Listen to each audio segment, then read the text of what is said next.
We look at the Middle East.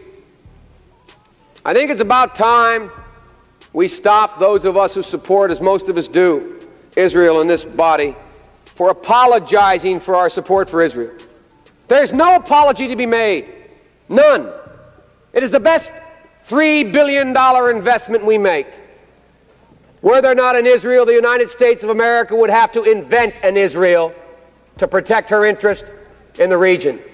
The United States would have to go out and invent an Israel.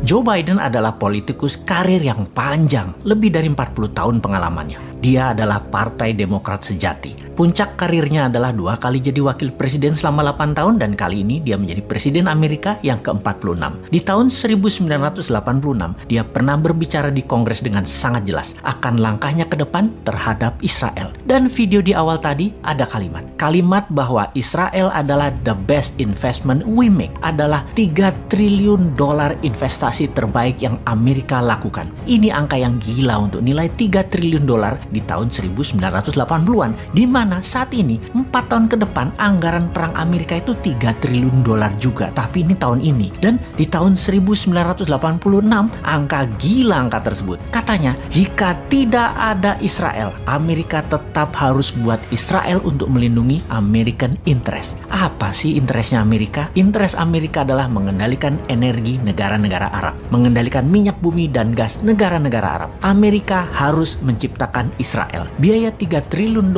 atau 3.000 billion atau kalau APBN Indonesia saat ini 150 billion membangun Israel yang hanya sebesar Pulau Madura, investasinya 20 kali APBN Indonesia sekarang ini. Ini anggaran mulai di tahun 1980-an. Semua ini adalah bagian dari petrodolar Amerika yang melepas jaminan emas sebagai underlying cetak dolar. Menjadi underlyingnya oil atau minyak di Timur Tengah, negara Israel, industrial military complex, dan hutang negara pihak ketiga. Ini semua terjadi di zaman Nixon di tahun 1971. Setelah momen inilah Amerika menjadi negara superpower dengan menciptakan common enemy atau musuh bersama adalah USSR atau Soviet dengan komunisnya yang biasa disebut Blok Timur. Di tahun 1989 diawali dari Afghanistan yang tentara mujahidinnya adalah ciptaan Amerika, mengalahkan Soviet keluar dari Afghanistan, menjadikan Amerika berkuasa atas energi di Timur Tengah secara komplit hingga batasan Afghanistan dan Pakistan. Di tahun 1991 rubuhlah Soviet Union dipuncaki dengan rubuhnya tembok Berlin. Gorbachev kala itu petinggi Soviet membuat gerakan perestroika dan glasnostnya membuat Soviet pecah dan Rusia menjadi negara bergaya baru. Tidak puas dengan langkah mengalahkan Soviet, Amerika berlanjut membelah 16 negara Balkan seperti Kosovo, Bosnia, dan banyak negara lagi di selatan Rusia yang ujung-ujungnya pakai nama Istan-Istan. Negara Istan-Istan yang kaya akan minyak semua saat ini sudah di tangan Amerika. Amerika secara kendali atas produsen minyak, distribusi minyak hingga saat ini masih memegang 80% cadangan minyak dunia. Strategi berikutnya adalah membangun market dan membangun kebutuhan atas minyak bumi dengan menciptakan negara produsen untuk produk murah dan retail. Negara itu yang dilirik adalah Tiongkok. Tahun 1984, Ronald Reagan dan Deng Xiaoping menandatangani treaty atau perjanjian penting di mana Amerika akan invest dengan nilai yang sangat besar hingga $1 triliun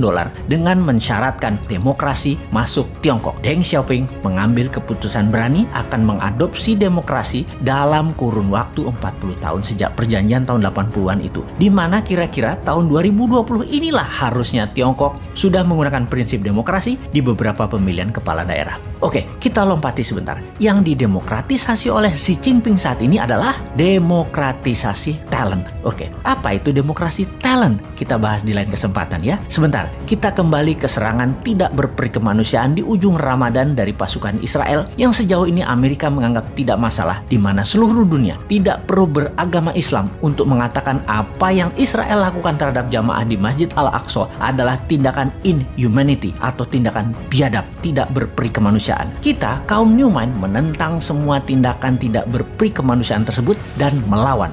Bagi kaum Newman yang sebel adalah tembakan-tembakan setelah kejadian penyerangan yang terjadi antara pasukan Hamas dan Israel. Ternyata keduanya memakai mesin perang senjata Amerika. Rudalnya, RPG-nya, roketnya, bedilnya, anti rudalnya. Diperkirakan sehari biaya perang Israel-Palestina bedil-bedilan saat ini nilainya sudah mencapai 1 billion atau 1,5 triliun rupiah. Sudah hampir 2 minggu. Amerika, Rusia, Israel, dan Afrika Selatan, 4 negara utama inilah penyuplai perang 2 minggu selama ini yang terjadi di Yerusalem dan di permukiman penduduk sipil Israel Palestina. Bagi globalis, ini business as usual. Membunuh manusia untuk dagang, hal itu biasa bagi globalis. Termasuk serangan COVID babak kedua dimulai dari India. Dan jangan pikir nggak ada COVID babak ketiga ya. Satu sisi ada yang memahami ini adalah perang suci dua agama. Satu sisi melihat ini adalah business as usual. Di sisi lain ini adalah tindakan tidak berperi kemanusiaan anti